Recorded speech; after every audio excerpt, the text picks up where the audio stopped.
Well, good evening, ladies and gentlemen, and welcome to the Melbourne Town Hall, where for the first of the third series of debates we've managed to have the audience spill up from the floor and start to fill the upper reaches of the hall. So it's wonderful to have you here tonight. Philip Woolen.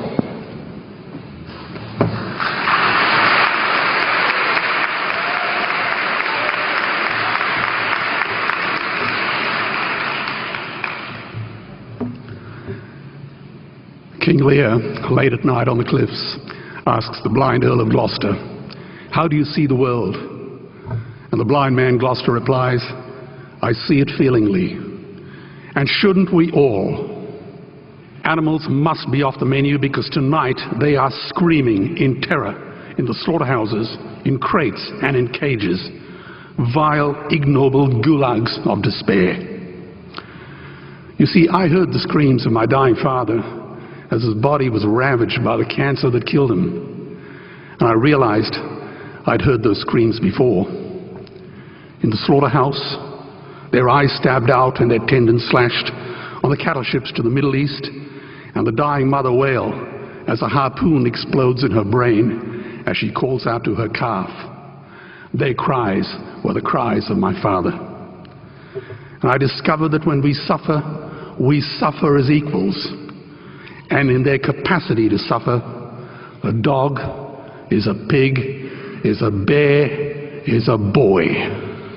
Meat today is the new asbestos, more murderous than tobacco.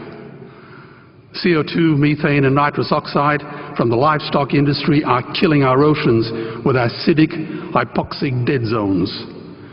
90% of the small fish are ground up into pellets to feed to livestock.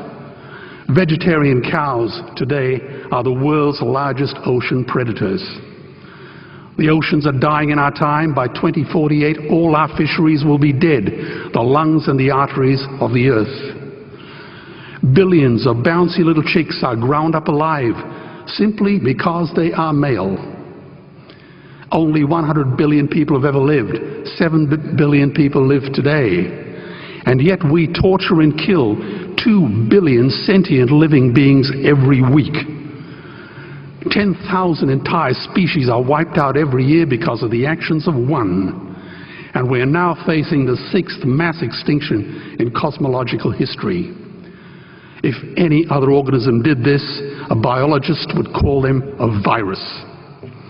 It is a crime against humanity of unimaginable proportions. But happily, the world is changing.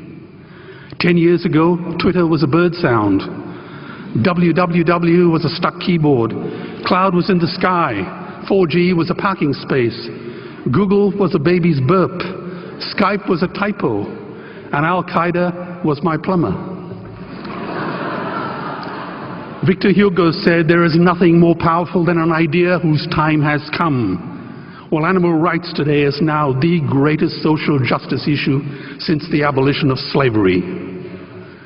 Do you know there are over 600 million vegetarians in this world?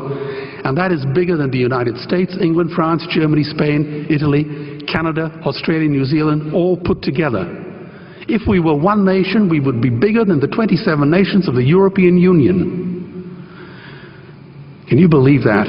And despite this massive demographic footprint, we are still drowned out by the raucous hunt and shoot and killing cartels who believe that violence is the answer when it should not even be a question.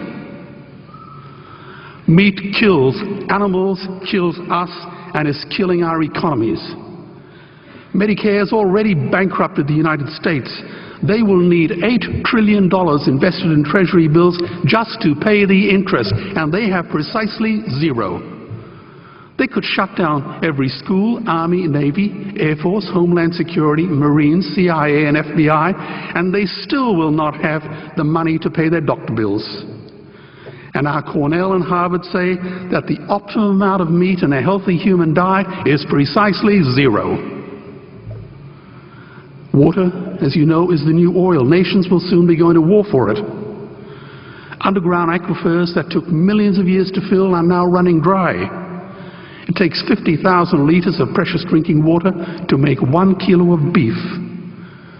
Today, 1 billion people are hungry. 20 million people will die from malnutrition. Cutting meat by only 10% will feed 100 million people, and eliminating meat will end starvation forever.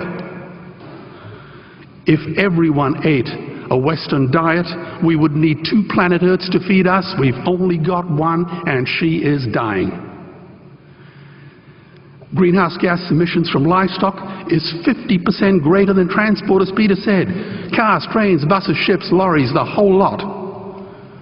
And as I travel around the world, I see poor countries who sell their grain to the West while their own children starve in their arms. And the West feeds it to livestock so we can eat a steak? Am I the only one who sees this as a crime? Believe me, every morsel of meat we eat is slapping the tear-stained face of a hungry child. When I look into her eyes, do I remain silent? The earth can produce enough food for everyone's need, but not enough for everyone's greed. We are facing the perfect storm. If any nation had developed weapons that could wreak such havoc on the planet, we would launch a preemptive military strike and bomb it back into the Bronze Age. But it's not a rogue state, it's an industry. The good news is we don't have to bomb it. We can just stop buying it. Sir George Bush was wrong. The axis of evil does not run through Iraq, Iran, or North Korea. It runs through our dining tables. Weapons of mass destruction are our knives and forks. Our proposition is the Swiss Army knife of the future. It solves our environmental, water, human health problems and ends cruelty forever. The Stone Age didn't end because we ran out of stones. This cruel, disgusting industry will end because we run out of excuses. Meat is like the 1 and 2 cent coins. It costs more to make than it's worth. And I come from the bush. Farmers are the ones with the most to gain. Farming won't end, it would boom. Only the product line will change. Farmers would make so much money they won't even bother counting it, and I'd be the first to applaud them. Governments would love us. New industries would emerge and flourish. Health insurance premiums would plummet. Hospital waiting lists would disappear. Hell, we'd be so healthy, we'd have to shoot someone just to start a cemetery. So tonight I have 2 challenges for the opposition. 2 challenges. Meat causes a wide range of cancers and heart disease. Would they name one disease caused by a vegetarian diet? And 2, I'm funding the Earthlings trilogy. If the opposition is so sure of their ground, I challenge them to send a copy of the Earthlings DVD to all their colleagues and all their customers. Go on, I dare you.